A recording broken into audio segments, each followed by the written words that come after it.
Cyber সচেতনতার বার্তা দিতে ই প্রহরীর শুভ সূচনা করলেন ব্যারাকপুরের নগরপাল অলোক রাজোরিয়া।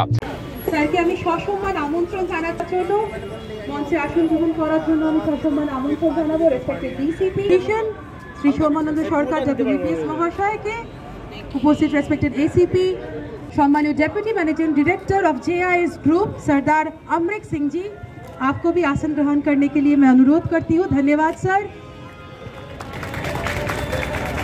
असंख्य धन्यवाद सर। सर आज के আমাদের ই প্রহরী, এটা আমাদের মাননীয় নগরপাল শ্রী অলোক রাজোরিয়া আইপিএস মহাশয়ের রূপরেখা। আমি যাচ্ছি স্যার একটু মঞ্চে একটু আসার জন্য। সাইবার প্রতারণা রুখতে বিশেষ উদ্যোগ নিয়েছে ব্যারাকপুর পুলিশ কমিশনারেট। সাইবার প্রতারণা রুখতে বৃহস্পতিবার সোদপুর ট্রাফিক মোড়ে এই সচেতনতা শিবিরের শুভ সূচনা করলেন ব্যারাকপুরের নগরপাল অলোক রাজোরিয়া। নগরপাল ছাড়াও উদ্বোধনী অনুষ্ঠানে হাজির ছিলেন ব্যারাকপুরের DC south Anupam Singh, ADCP central ইন্দাবদন Jha, Guru Nanak institute of টেকনোলজির অধ্যক্ষ স্বরূপ কুমার মিত্র সহ কমিশনারেটের উচ্চপদস্থ আধিকারিকগণ। ই প্রহরীর সূচনা করে নগরপাল অলোক রাজোরিয়া বলেন, প্রতিনিয়ত মানুষ লোভের শিকার হয়ে সাইবার প্রতারণার শিকার হচ্ছেন, সেই দিকে নজর রেখেই মানুষকে সচেতন করে তুলতে এই উদ্যোগ নেওয়া হয়েছে। নগরপাল আরও বলেন, স্কুল কলেজের পড়ুয়াদের নিয়ে পথনাটিকার মাধ্যমে মানুষকে সাইবার প্রতারণার বিষয়ে সচেতন করা হবে। নগরপালের সংযোজন, প্রতিটি থানায় একটি ফোন নাম্বারও দেওয়া থাকবে। সাইবার প্রতারণা সংক্রান্ত বিষয়ে ওই ফোন নাম্বারে যোগাযোগ করলে পুলিশের সহায়তা পাবেন। একটা ভুল বার্তা যাচ্ছিল কি আপনারা দেখুন, আজকে আমরা শুধু ডিজিটাল অ্যারেস্টই নয়, আমরা বেসিক্যালি প্রোগ্রামটা লঞ্চ করেছি ই প্রহরী।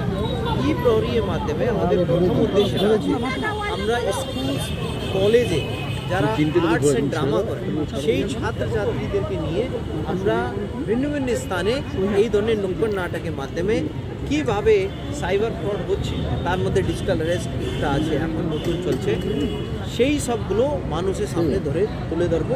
তাহলে মানুষ সচেতন হলে এমনি ক্রাইমটা দ্বিতীয় আমরা এই ই প্রহরীতে এই যে যারা স্কুল কলেজে যত বেশি সংখ্যায় আমাদের ছাত্রছাত্রীদের আছে তাদেরকে তৈরি করতে চাইছি কি ডুজ অ্যান্ড ডোন্টস, কী করা উচিত আর কী করা উচিত নয় যখন আমরা মোবাইল আর ল্যাপটপ এই সবগুলো ব্যবহার করছি, সো দ্যাট কোনোভাবে সাইবার ফ্রড থেকে বাঁচা যায়। থার্ড হচ্ছে আমরা একটা ডেডিকেটেড নাম্বার এটা লঞ্চ করেছি যেটা আমাদের থানায় থাকবে।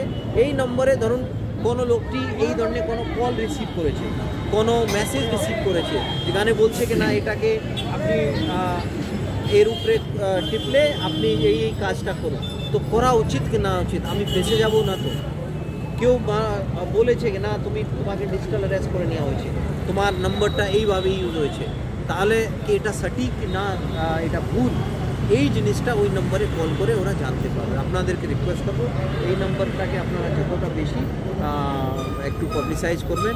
তাহলে আমার উদ্দেশ্যটা হচ্ছে যদি আমরা এক মাসে আমাদের অ্যারাউন্ড 30 to 40% কেউ যদি এই ফাঁদে বাঁচাতে পারি और এটা আস্তে আস্তে প্রচার করে, তাহলে আমাদের যে উদ্দেশ্যে নিয়ে আমরা এই তৈরি করেছি সেটা সাফল্য। কারা করবে, কোথায় হবে এগুলো? দেখুন, এটা নতুন, এটা আমরা শুধু পুলিশ করবো তা না।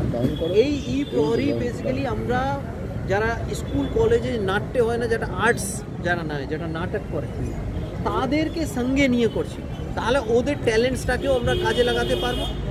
আর এখন তো মেলা ওর সব চলবে, আমাদের অনেক মেন স্পটস আছে, মেলাগুলো আছে, ওখানে আমরা এই সব প্রোগ্রামসটা করাবো আপনাদের মাধ্যমে। Thank you.